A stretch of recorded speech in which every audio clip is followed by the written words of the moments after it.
अपन भाषा अपन रीत सब मिल सुनियो मैथिली गीत।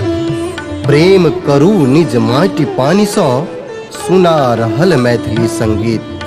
टॉप म्यूजिक आ मैथिली संगीत के गीत सुनबा आ देखबा के लेल लाल बटन दबा कऽ सब्सक्राइब करू आ घंटी के निशान अवश्य दबाओ, जाहि सँ नव नव गीत के पता चलत रहत।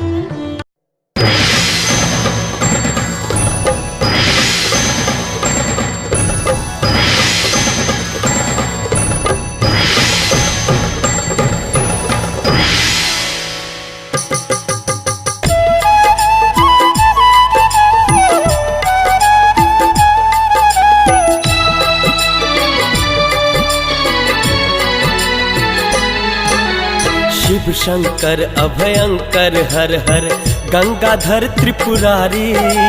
शिव शंकर अभयंकर हर हर गंगाधर त्रिपुरारी। भवसागर सँ पार करू प्रभु अयलौं अहाँ के दुआरी। भवसागर सँ पार करू प्रभु अयलौं अहाँ के दुआरी। शिव शंकर अभयंकर हर हर गंगाधर त्रिपुरारी। भवसागर सँ पार करू प्रभु अयलौं अहाँ के दुआरी। भवसागर सँ पार करू प्रभु अयलौं अहाँ के दुआरी।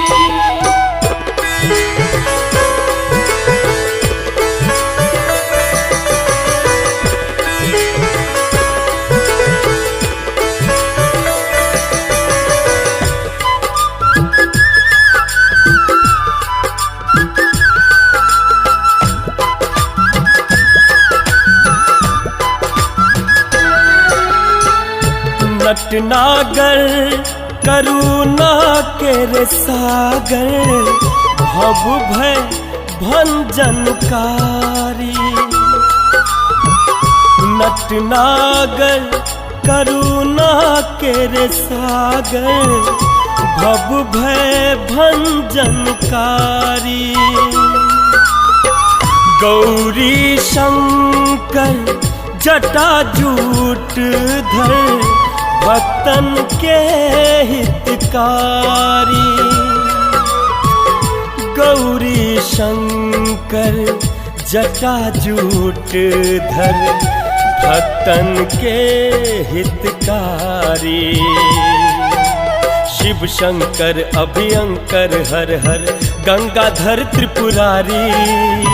भवसागर सँ पार करू प्रभु अयलौं अहाँ के दुआरी।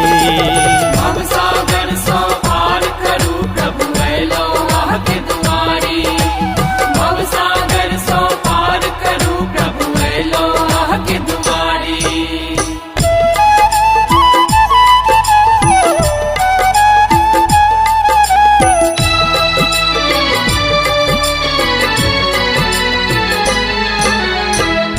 बाल चंद शोभे ललाट पर। उर पर विषधर भारी। बाल चंद शोभे ललाट पर। उर पर विषधर भारी। कर त्रिशूल गंगा सिर पर।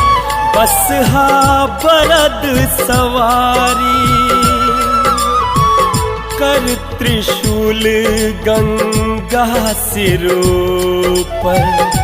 बसहा बरद सवारी। शिव शंकर अभयंकर हर हर गंगाधर त्रिपुरारी। भवसागर सँ पार करू प्रभु अयलौं अहाँ के दुआरी। भवसागर सँ पार करू प्रभु अयलौं अहाँ के दुआरी। भवसागर सँ पार करू प्रभु अयलौं अहाँ के दुआरी।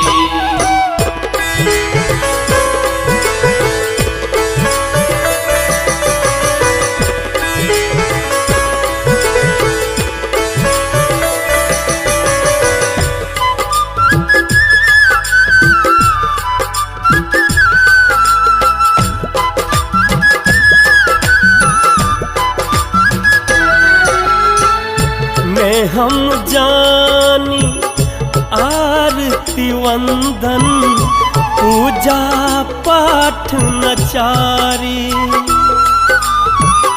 मैं हम जानी आरती वंदन पूजा पाठ नचारी एक भरोसा आहक तारा शिव कैलाश बिहारी एक भरोसा आहक तारा शिव कैलाश बिहारी शिव शंकर अभयंकर हर हर गंगाधर त्रिपुरारी भवसागर से पार करो प्रभु ऐलो आह के दुआरी भवसागर सो पार करूं प्रभु ऐलो आह के दुआरी भवसागर सो पार करूं प्रभु ऐलो आह के दुआरी शिव शंकर अभयंकर हर हर गंगाधर त्रिपुरारी शिव शंकर अभयंकर हर हर गंगाधर त्रिपुरारी भवसागर से पार करूं प्रभु ऐलो आह के दुआरी भवसागर सो पार करूं प्रभु ऐलो आह के दुआरी भवसागर सो पार करूं प्रभु ऐलो आह के दुआरी भवसागर से पार करूं प्रभु ऐलो आह के दुआरी।